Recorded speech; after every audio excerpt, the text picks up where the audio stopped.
Hello viewers, welcome back to precise lifestyle. இன்றைக்கி நாம் சம்மர்னால நல்லா பச்சைப்பயிரை ஊற வச்சு அதோட கொஞ்சம் நல்லா வாசனைக்கு எறாவை போட்டு கொஞ்சம் கிரேவியாக பண்ண போகிறோம். இது இட்லி, தோசை, சப்பாத்தி, ரைஸ்க்கு, பிரிஞ்சுக்கு இதுக்கெல்லாமே ரொம்ப நல்லாயிருக்கும். இப்போ நம்ம குக்கரை வச்சுட்டு பட்டை லவங்கம் போட்டாச்சு, கருவேப்பிலை போட்டிருக்கோம், வெங்காயம் போட்டாச்சு, நல்லா வதங்கட்டும். கொஞ்சம் லைட்டாக கோல்டன் ப்ரௌன் ஆகிற அளவுக்கு நல்லா வதங்கட்டும். ஏன்னா கிரேவி பண்ண போகிறோம்ல. அதுக்கு முன்னாடி நம்ம இஞ்சி, பூண்டு, கரம் மசாலா, தக்காளி, வெங்காயம் இதெல்லாம் போட்டு நல்லா அரைச்சிருக்கோம். அதோடு நம்ம கொஞ்சம் மிளகாப்பொடி, மஞ்சப்பொடியும் போட்டிருக்கோம்.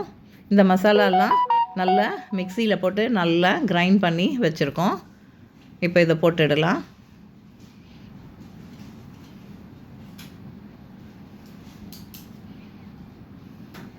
இந்த மசாலா நல்லா வதங்கட்டும்.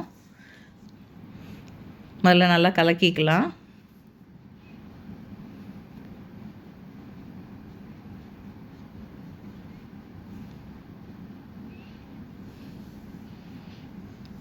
அடி பிடிக்காமல் நல்லா வதக்கிட்டே இருக்கணும்.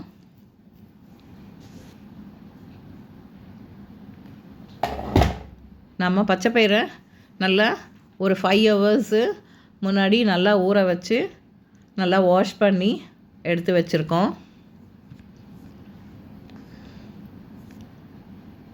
இப்போ இந்த மசாலா நல்லா வதங்கி வருது. கலக்கிட்டே இருக்கலாம்.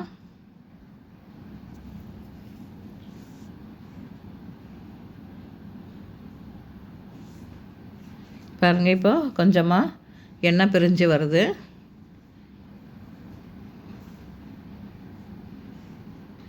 இப்போ இதை நல்லா கலக்கி விட்டுட்டு நம்ம அந்த பச்சைப்பயிரை கழுவி வச்சுருக்கோம் இல்லையா, அதை எடுத்து நம்ம இதோட போட்டு மிக்ஸ் பண்ணலாம். இப்போ எண்ணெய் பிரிஞ்சு வந்திருக்கு.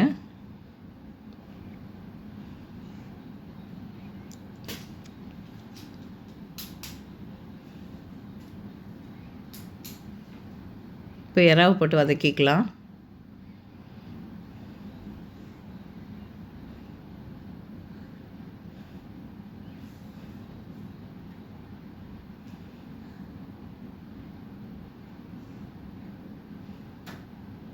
எறா கொஞ்சம் நல்லா வதங்கிடட்டும். அந்த ரா ஸ்மெல் போயிடும்.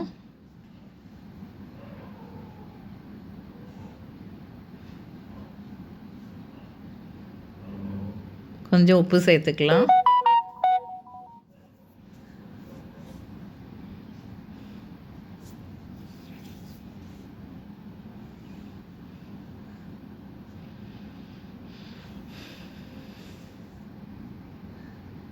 இப்போ பச்சைப்பயிரை ஊற்றிக்கலாம். இதை ஊற்றி நல்லா கலக்கிட்டு லைட்டாக ஒரு கொதி வந்ததுக்கப்புறமா குக்கரை மூடிட்டு ஒரு 3 விசில் வச்சுக்கலாம்.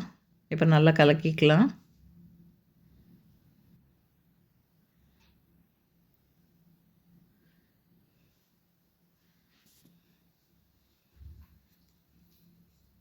இப்போ கொதி வருது பாருங்கள். இப்போ தேங்காய் ஊற்றிடலாம்.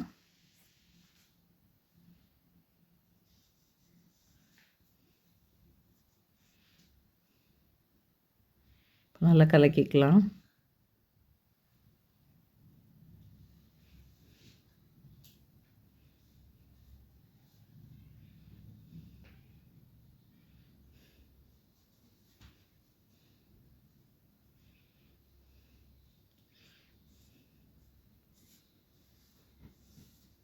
இப்போ ஒரு சர்விங் பவுலில் வெந்துருச்சு. சர்விங் பவுலில் மாற்றிக்கலாம்.